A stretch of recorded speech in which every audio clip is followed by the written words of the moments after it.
Hey guys, it's Chelsa Messenger with Picks and Parlays. We're talking NBA action headed to Milwaukee where the Bucks are hosting the Raptors. It's President's Day week, which means we've got a nice little code for 20% off the entire site of picksandparlays.net. Use the code USA. Bucks favored -6.5. Total is looking like 232.5.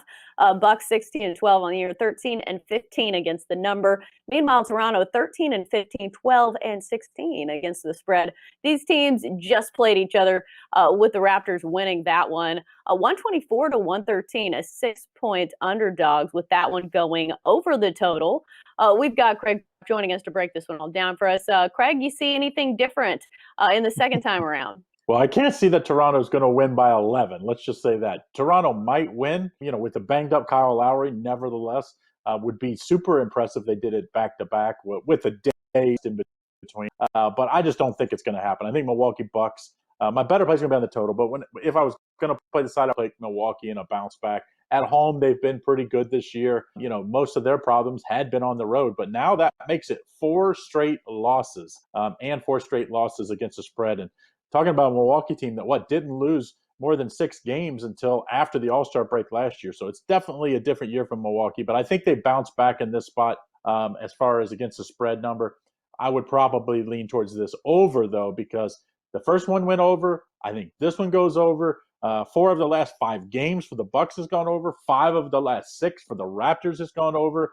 And Van Fleet's playing out of his mind, Chelsea, and I think that's the key. I think he'll push the pace. That's his style. That will feed right into plenty of offense from Milwaukee coming back.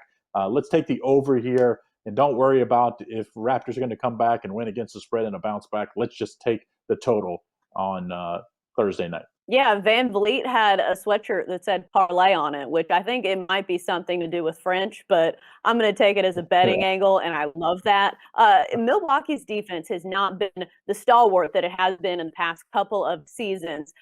This year, they're 21st when it comes to total defense, which is a far cry from that defense that was locked down last season and why the Bucks were such a good regular season team last year. So I think that's the difference for the Bucks and the reason why a lot of these totals are flying over the total, because the Bucks had a great offense last year as well, but the problem for them has been their defense. Anything else you think better should know before betting on this one? Well, the big problem for the Raptors, has been their defense as well, which these were both two of the last 3 years. They were two of the better teams in the NBA in defense. Both of these teams' defenses have stunk this year.